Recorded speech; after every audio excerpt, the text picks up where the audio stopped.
हम ऑस्ट्रेलिया पहुंच चुके थे। 1985 का वक्त था। पहली दफ़ा क्रिकेट की तारीख में सफ़ेद वर्दी की जगह रंगदार वर्दियां शुरू हो चुकी थीं।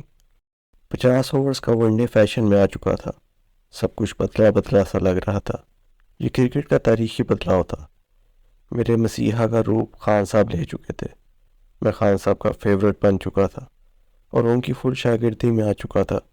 खान साहब से मिलकर मुझे इस चीज़ का पता चला कि खान साहब ज़्यादा किस्मत और टेक्निक पर नहीं चलते।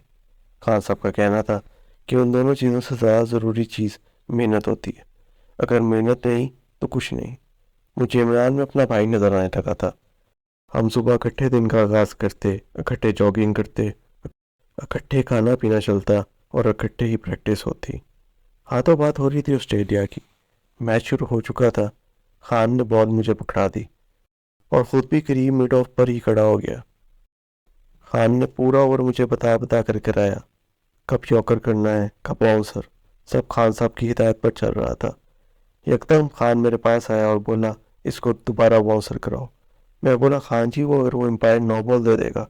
खान बोला, देने दो, तुम बाउंसर कराओ, उससे रहा नहीं जाएगा। वही हुआ। मैंने बाउंसर करवाया। हकीज बिफर गया और मुझे हुक कर बैठा। बॉल हवा में चला गया। इमरान खुद कैच के लिए भागा और गेंद हाथों में समा बैठा। बस फिर क्या था, तबाही शुरू हो गई। उस दिन मैंने 21 रन देकर 5 खिलाड़ी वापस भिजवा दिए। ऑस्ट्रेलिया से वापस आकर हमारा अगला टूर शारजा का था। वहाँ इंडिया और इंग्लैंड से टकरा था। शारजा की ज़िंदगी भी कमाल थी। इन दिनों शारजा सिर्फ क्रिकेट के लिए जाना चाहता था। लोग दीवाने थे इस सहराई मैदान के। हम जब शॉपिंग को जाते तो लोग हमें तोहफे देते। हमें लगता जैसे हम किसी फिल्म के हीरो हैं।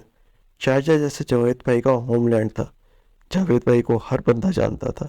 रात को हम सब की पार्टीज होती थी जहाँ हम सब क्रिकेटर्स जमा होते थे। ठीक ठाक अरबी भी मौजूद होते थे।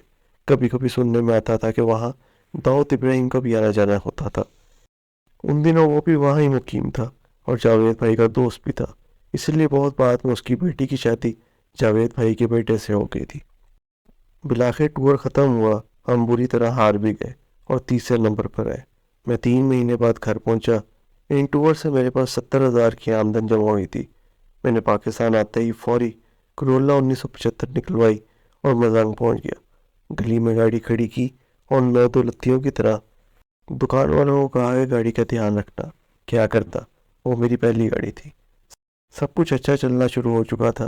पेप्सी की स्पॉन्सरशिप मिल चुकी थी। मैं टीवी के इश्तहारों में भी नजर आने लगा था। अब्बू ने मॉडर्न के घर की एक और मंजिल बनवा दी थी और अम्मी को भी घर के सामने एक घर ले दिया था। मतलब सब कुछ अच्छा अच्छा होने लगा था। टीम में फुल टाइम फटा चल रहा था। कप्तानी को लेकर इमरान और जावेद में जंग चल रही थी। खान कभी खेल रहा होता था, कभी नहीं, मगर जावेद फुल टाइम ही टीम का हिस्सा था। मैनेजमेंट चाहती थी कि कैप्टन जावेद हो, क्योंकि खान इंजरीज की वजह से मुसलसल नहीं खेलता था। मगर दूसरी तरफ इमरान जब सही होकर टीम में आता तो जावेद के अंडर खेलना पसंद न करता था। इस वजह से आखिरकार जावेद भाई ने बड़ेपन का मुजाहरा किया और मैनेजमेंट को कहा कि जब भी इमरान खेला करेगा मैं तब तक कप्तान नहीं हुआ करूँगा। खान ने मुझ पर अखीर मेहनत की। वो कहता था वसीम मेरा प्रोजेक्ट है। वो हर वक्त मुझे साथ रखता, हर वक्त मुझे कुछ ना कुछ समझाता रहता। वो मेरा मेंटोर बना हुआ था। वो चाहता था वो जाने से पहले टीम को कोई बड़ा बॉलर देकर जाए। ये बहुत बड़ी बात होती है। मैं खान की सोच को हमेशा सलाम करता हूँ। 1986 आ चुका था। हम एक बार फिर शारजाह में थे। शारजाह में खेलना एक इम्तहान होता था। वहाँ पूरा मैच दिन में होता था क्योंकि वहाँ लाइट्स नहीं होती थी। बाकायदा लू चल रही होती थी।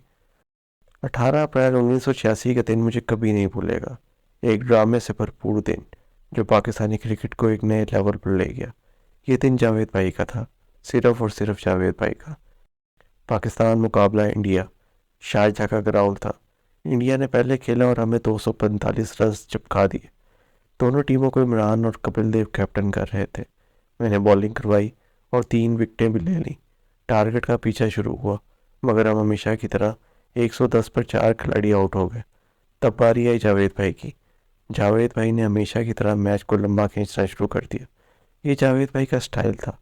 वो दूसरी टीम को थकाते थे, चाहे इसमें रन रेट 6 स्कोर का हो जाए। उनका मानना होता था मैच को एंड तक लेके जाओ, मैच एंड में जीता जा सकता है। आखिर इमरान भाई भी आउट हो गए और तब पूरे ड्रेसिंग रूम में टेंशन बढ़ गई। रन रेट 8 रन पर पहुंच गया था। हमें 30 बॉल पर 51 रन चाहिए थे। मेरी बारी भी आ गई और मैं भी क्रीज पर पहुंच गया। जावेद भाई सेंचुरी के करीब थे। 49वें ओवर में हमने 7 रन बनाए और मैंने जावेद भाई को स्ट्राइक भी दे दी। मैंने अपना काम कंप्लीट कर दिया था। आखिरी ओवर आ गया था। हमें 11 रन चाहिए थे। बॉल चेतन शर्मा को दी गई थी। इंडिया वाले फुल एतमाद में थे कि हमसे 11 रन नहीं बनेंगे। इस दौर में आखिरी ओवर में 11 स्कोर पहाड़ होता था। मुझे अगली गेंद पर कुर्बानी देनी पड़ गई जब मैं और जावेद भाई 2 रन के लिए भागे और मैं जावेद भाई को बचाते हुए रन आउट हो गया। मैं वापस चला गया मगर खेल फिर जाग गया क्योंकि जावेद भाई ने अगली बॉल पर चौका मार दिया। अब आखिरी बॉल थी और 5 रन दरकार थे और फिर वो हुआ जो तारीख बन गया। शारजा का अजीम छक्का। चेतन शर्मा ने यॉर्कर करवाने की कोशिश की और जावेद भाई ने बॉल बाउंड्री के बाहर कर दिया। यहाँ आप सबको बताते चलूँ कि वो बैट जिससे जावेद भाई ने छक्का मारा था वो मेरा था। जावेद भाई को मेरे प्लेट वाला बल्ला चाहिए था जो मैंने बखुशी उन्हें दे दिया था। बाद में जावेद भाई ने वो बल्ला करोड़ों रुपए का ऑक्शन किया। मैंने कभी वो बल्ला उनसे वापस नहीं मांगा। वो शायद इस छक्के के लिए बना था। वापसी पर जब हम बस में बैठे और अपने होटल की तरफ जाने लगे तो लोगों का एक बड़ा हजूम था। ऐसा लगता था हम किसी जंग से वापस आए हैं। यही हाल पाकिस्तान पहुंच कर हुआ। लोगों ने तोहफों की लाइन लगा दी। जावेद भाई को तो मर्सिडीज गाड़ी भी मिली और पता नहीं कितना कैश। लोगों की खुशी और जज्बात अजीब होते थे उस जमाने में। हर जगह यही जज्बात थे कि हमने काफिरों को शिकस्त दी थी। जिंदगी आगे बढ़ना शुरू हो चुकी थी। खान ने मुझे काउंटी क्रिकेट से मुतारिफ करवा दिया था। मुझे एक क्लब में नौकरी मिल गई थी। अब मैं पाउंड्स भी कमा रहा था। वो एक अच्छा तजुर्बा था। मुझे इंग्लिश ग्राउंड में खेलने का मौका मिल रहा था। दूसरा मैं मैच्योर हो रहा था। घर से दूर अकेला रहता था। अकेला खाता था। हर काम खुद करता था। इन दिनों की यादों में एक नाइट क्लब भी मेरी याद में रच बस गया। उसका नाम टक्सीडो प्रिंसेस था। वो एक याच में नाइट क्लब बना हुआ था जो कि पानियों पर चलती भी थी। इस नाइट क्लब में बड़े मशहूर इंग्लिश एक्टर्स का भी आना जाना था, मसलन डेलर थॉमसन और फ्रैंक ब्रूनो। जब तक मैं वापस आया मैं पूरे 20 साल का हो चुका था। अब बड़ा भी हो गया था और मैच्योर भी। टीम भी 2 ग्रुप्स में बढ़ चुकी थी। एक ग्रुप इंग्लिश ग्रुप था जो पढ़ा लिखा था और एक ग्रुप जाहिलों का था। पढ़े लिखों में खान साहब, मुदस्सर नज़र, ज़हीर अब्बास और मोहसिन खान शामिल थे और नालायकों में बाकी सब शामिल थे।